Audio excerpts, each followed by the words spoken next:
with your microphone, making sure it's ready. You guys some colored pencils and the bookmark. Did you see him? Yeah? Did you get one? Yes? Just checking. You know why he did that? Because today's Tuesday. Today's February 2nd, so February is the second month, right? It's the 22nd, so 2/2 of the year 2022. So it's a bunch of twos. What grade are you in? And you're in what grade? Exactly. I'm making sure That's a because I've big been deal, sick. okay? So. So we were celebrating that. So I just want to make sure you get your. Huh? Something like an outlier. No, no. Thank you. Say thank you. Okay, you can sit back down. Thank you. Minutes night on.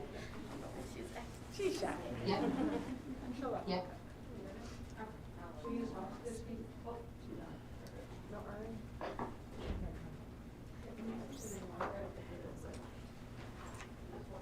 I think she was going to be here, but. Are you the other one? Yep.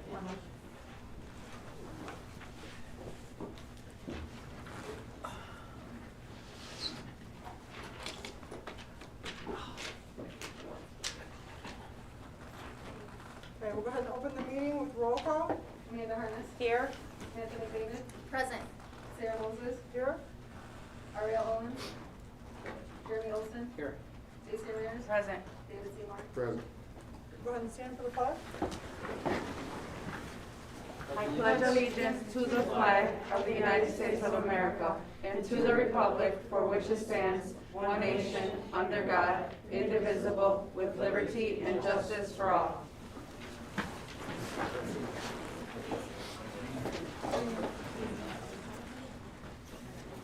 Okay, next up is public comment. Members of the public who wish to speak to the board should complete a request card prior to the start of the meeting. This section of the meeting will be reserved for comments from the public. All comments should be limited to 3 minutes. Criticism of individuals is not in order. And we have 3 comments tonight. Kurt Kettenkamp, Yes. and it's concern over who determines COVID protocols. My understanding is there's going to be some discussion on who's going to be given the authority to provide COVID mitigation strategies. That concerns me. I commend everyone's passion at keeping everyone safe. History's going to tell how we handle this. But as time has gone by, we've gotten more and more information. These masks don't work, they do nothing, okay? There's lots of studies out there now that say they don't work. The KN95s have limited capabilities and they protect the person who wears them. They do not protect anybody else. When you exhale, that doesn't filter that air, all right? So these are things that we've all learned since the beginning. 2 weeks lockdown to flatten the curve. I think it got out of control. But we listened to the CDC, we listened to the experts, and now the data's coming in. And giving up a lot of freedoms over these last few years, I think giving the power to somebody at the school board or the school district to make that call is wrong. And that power should not fall with one person. It should not fall with one person's opinion of what data to follow, what data not to follow. I think it's very clear. Our freedoms have been taken away, and they did them with good intentions. But now it's time to reel this thing back. It's gone overboard, and these kids have suffered. Studies are in that these kids have suffered with our overreaction. At the time, we didn't know, and I get it. I don't fault anybody.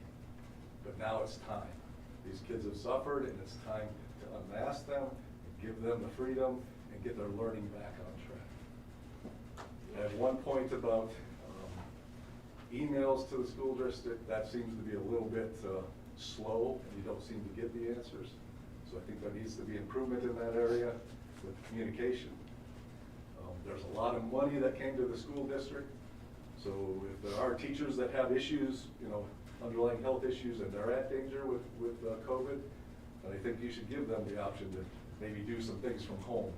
Give them the tools There's a lot of money that could be used to help those special cases, but 99% of us are just fine.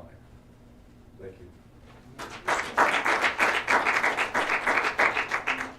Okay, up next is Chris Riggs, and the subject is COVID protocols. Good evening to the Honorable Board, Superintendent, and parents. Thank you for your service to the community. I'm a father of 3, born and raised here in DeKalb, Illinois.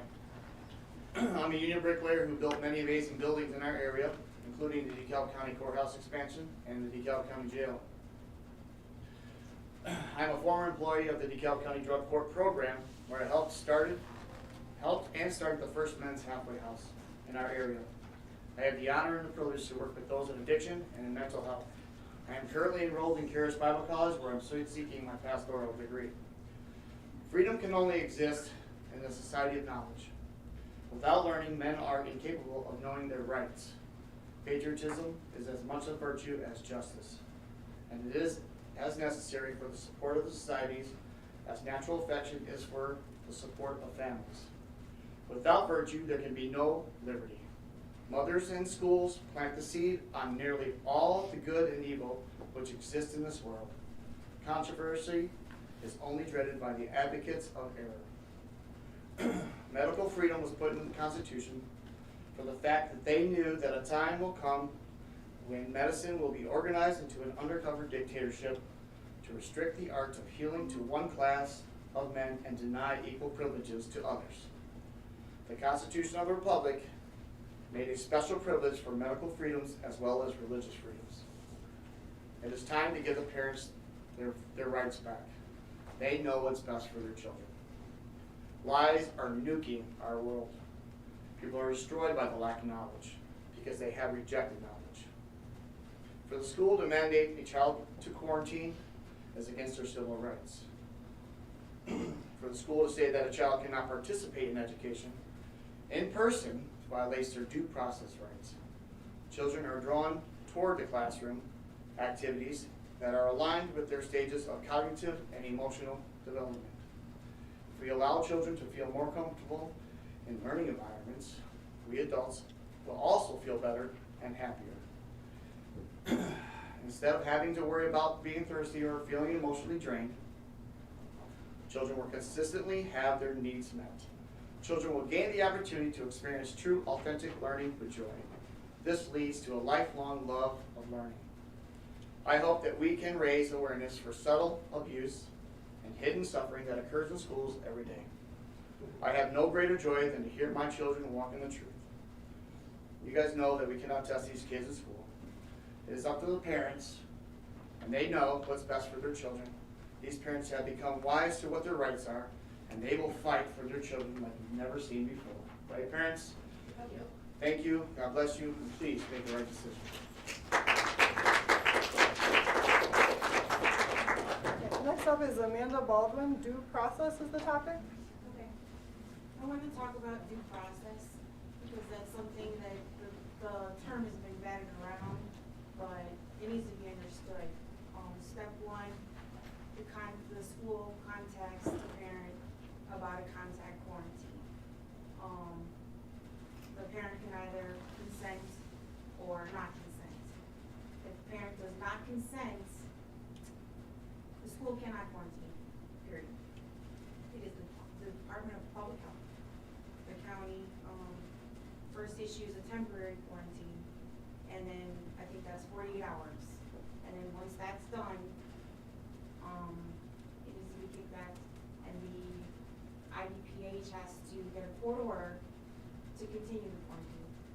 You've done this to my son twice, illegally.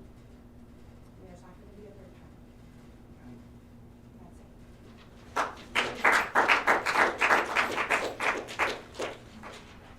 Okay, first up, new business resolution regarding the Board of Education's local control related to COVID-19 mitigations. We have resolution.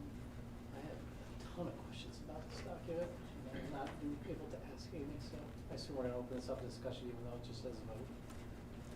Does anyone else have questions? Is there a question? I like to open up discussion. Amy's here. Yeah, I know, that's why I was gonna I wanted to ask her. Hi, Amy. Can you hear me? She on mute? I don't think she can hear you. Amy, I think she might be. you got it? Okay. Can you hear me okay? Yes. Great. I had some questions regarding the language in the resolution. And it's, I guess, best characterized as subject 3. And in it, it says that the mitigation measures may also include, but are not limited to, measures previously recommended or required. And is this to say that this board or the superintendent can require masking in the absence of any state CDC or other mandate?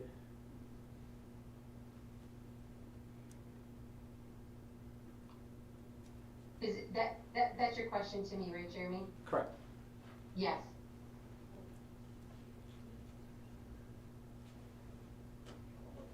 And you are all in favor of that? We haven't voted yet. True. I think that's concerning. I think we should be discussing this. If you're gonna, that's essentially violating civil rights. Yes. And that's concerning. I would love to see this language altered to say, in the light of recommendations or executive orders or CDC mandates. But just willy-nilly to have the power and authority to mask people up in the absence of any other governing authority saying to do so, I think that's going above and beyond, and clearly I won't be voting for that. So I'd be interested to know if anyone else on the board has an opinion as to why we have this language in here.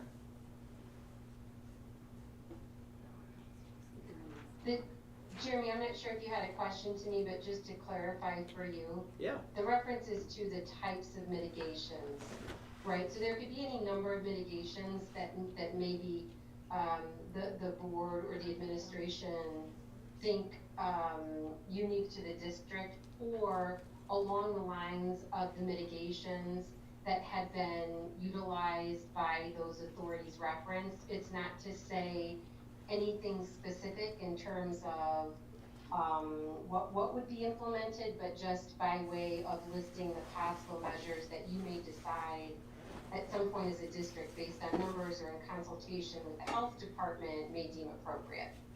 And the point is that you have the local authority as the board to rely on those measures.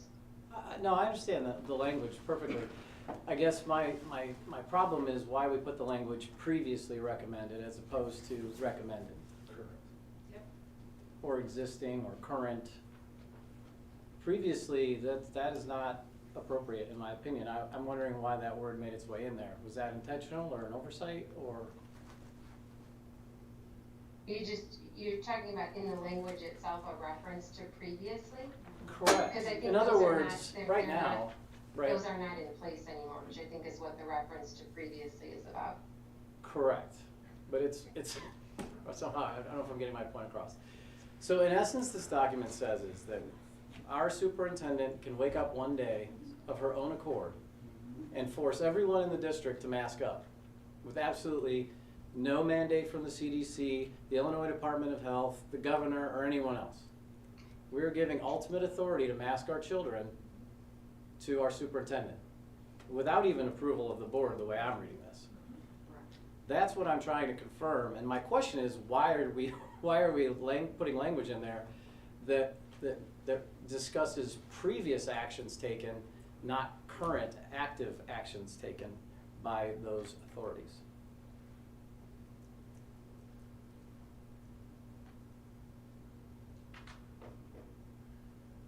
I don't know if she heard you, Jeremy.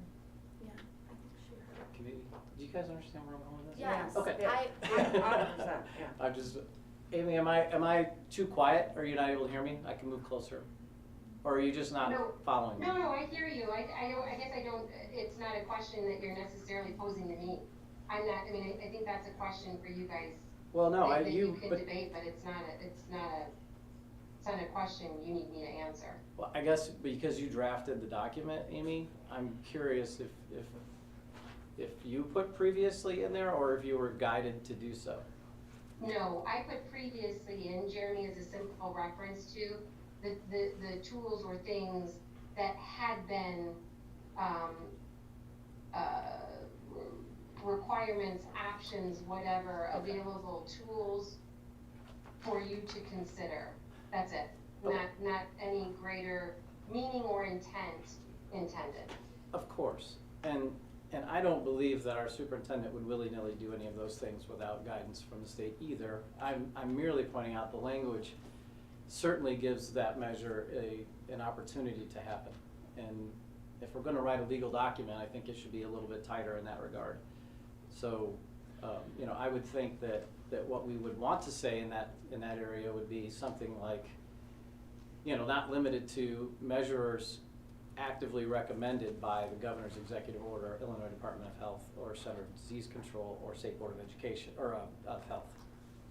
Those sort of directives being current, not previous, would mean that she could only do that, or we could only do that with those things happening concurrently.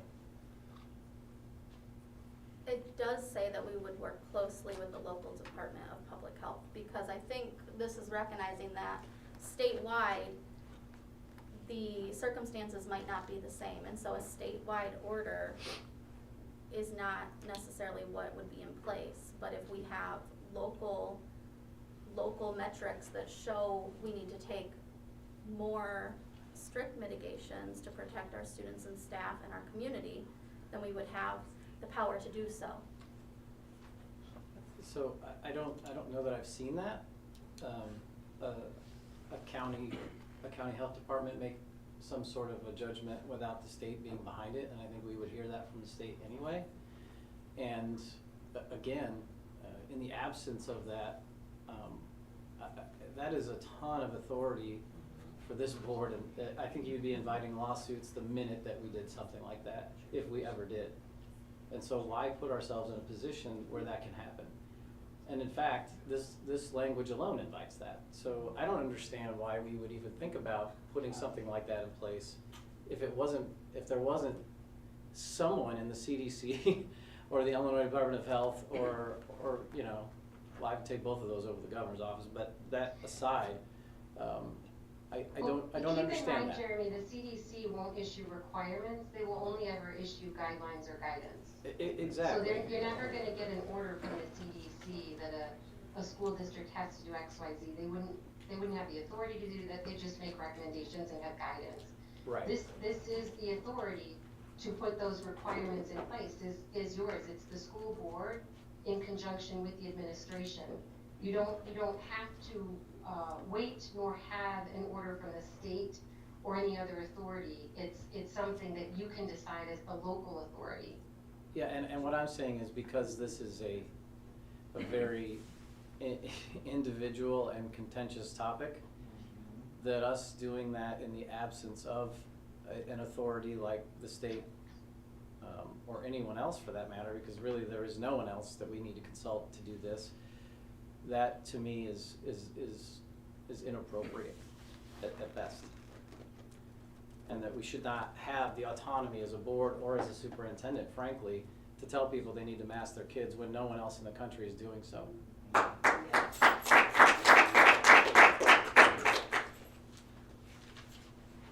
That is, of course, just this man's opinion, but I think it would be a very easy thing to do to just change 3 words in this document and say that we will abide by any current or existing mandates from any of these, or even highly recommended from the CDC. I mean, we don't even have that in here. Well, the CDC It's not is recommending masking for students in school right now, and we are not following that recommendation.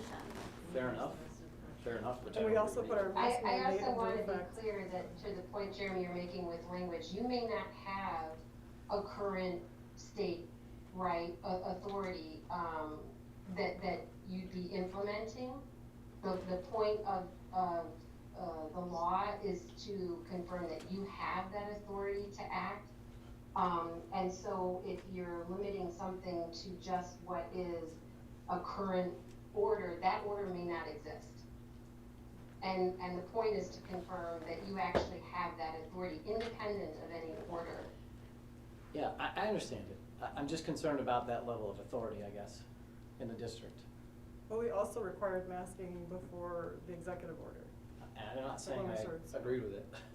I know you don't agree with Right. it, but that's what we did. Right. That's what we did, and we passed a resolution like this last year to give the superintendents the same authority. And we do have the authority to, at the last part, is the resolution shall be in full force and effect upon its adoption and shall be continued until modified by action of the Board of Education. So we can always modify, change, or end the resolution as we see fit.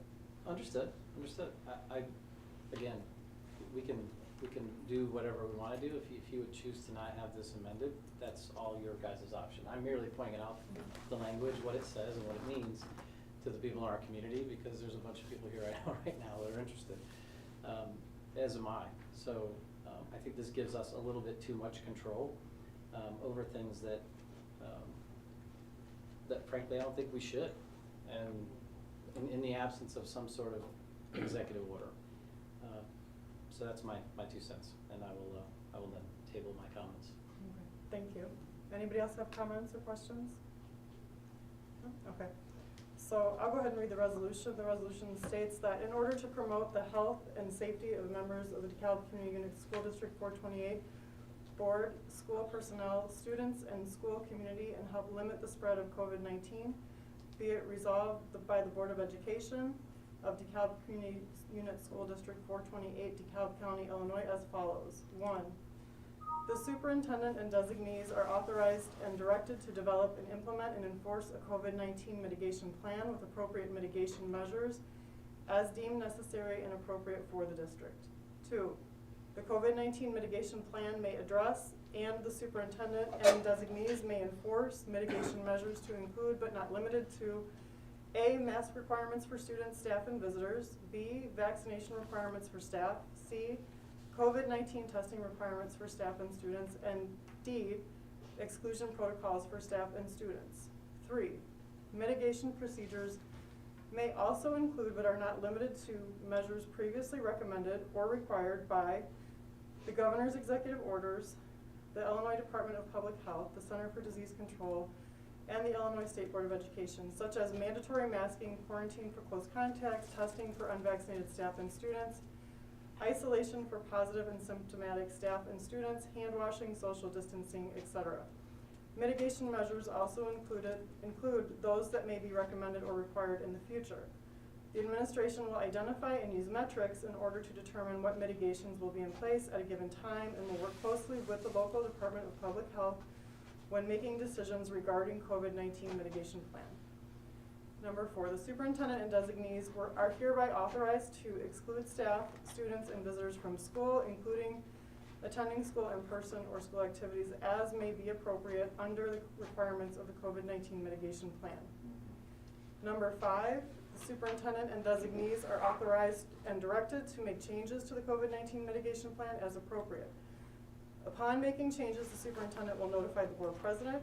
It is understood that the changes to the COVID-19 mitigation plan may require a return to measures which had previously been relaxed, modified, or otherwise removed. Number 5, this resolution is adopted and is to be implemented and enforced in the exercise of the discretionary powers granted to the board by sections 10-20 and 10-20.5 of the Illinois School Code and by any other applicable law. In accordance with Board Policy 2:240, the authority granted to the superintendent and the superintendent's designees by this resolution supersede any policy or other rule of the board and temporarily suspend any such policy or rule to the extent that any such policy or rule is inconsistent with implementing the resolution. And then 6, the resolution shall be in full force and effect upon its adoption and shall continue until modified by action of the Board of Education. And is there a motion? Or actually, let me read it's recommended the Board of Education approve the attached resolution. Is there a motion? So moved. Second. Roll call? Anthony David, Yes. Sarah Moses, Yes. Ariel Owens, Yes. Jeremy Olson, No. Stacy Ramirez, Yes. David Seymour, Yes. Amanda Dennis. No. Unbelievable. Okay, and then next up is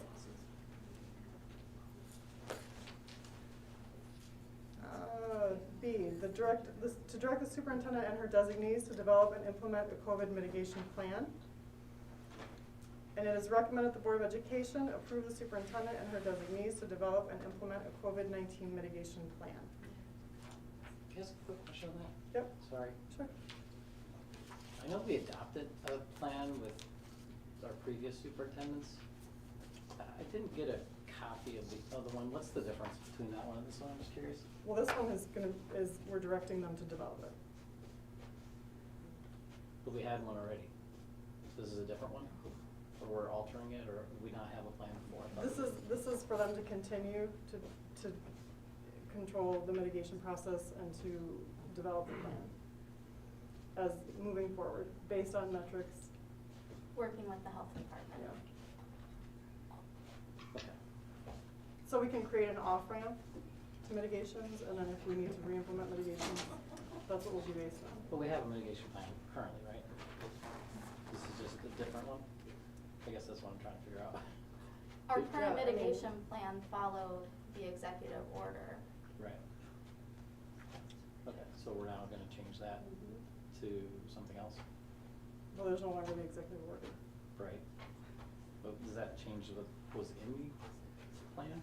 I mean, I'm just thinking it's like masking, right, and all that other stuff. Isn't it the same stuff essentially? Or no? I mean, Social Do you know? distancing and all that stuff? I don't know, that's what I'm Yes, asking. it is I haven't seen the, I haven't stuff. seen the old one, to be honest, recently, so. It So is the same stuff. Same available. content, just a newer updated version, is that? Yeah, possibly That will be walking back created. mitigations Right. as Gotcha. appropriate in consultation with the health department. Okay. And so when that's finished, we'll bring that back and have a discussion about it before we vote on it.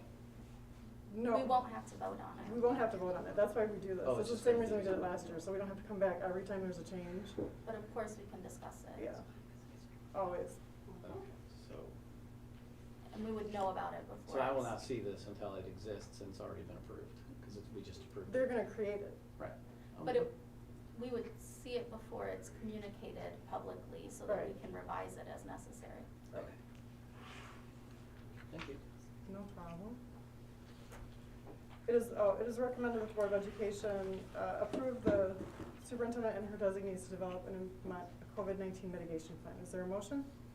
So moved. Second. Roll call? Sarah Moses, Yes? Ariel Owens, yes, Jerry Olson, Yeah. Casey Ramirez, Yes. David Seymour, Yes. Amanda Hernes. Yes. Samantha McDavid. Yes. Okay, and then with that, the meeting will be adjourned. It's recommended the Board of Education will adjourn. Is there a motion? So moved. Second. All those in favor? Aye. Thank you. Thank you, Jeremy.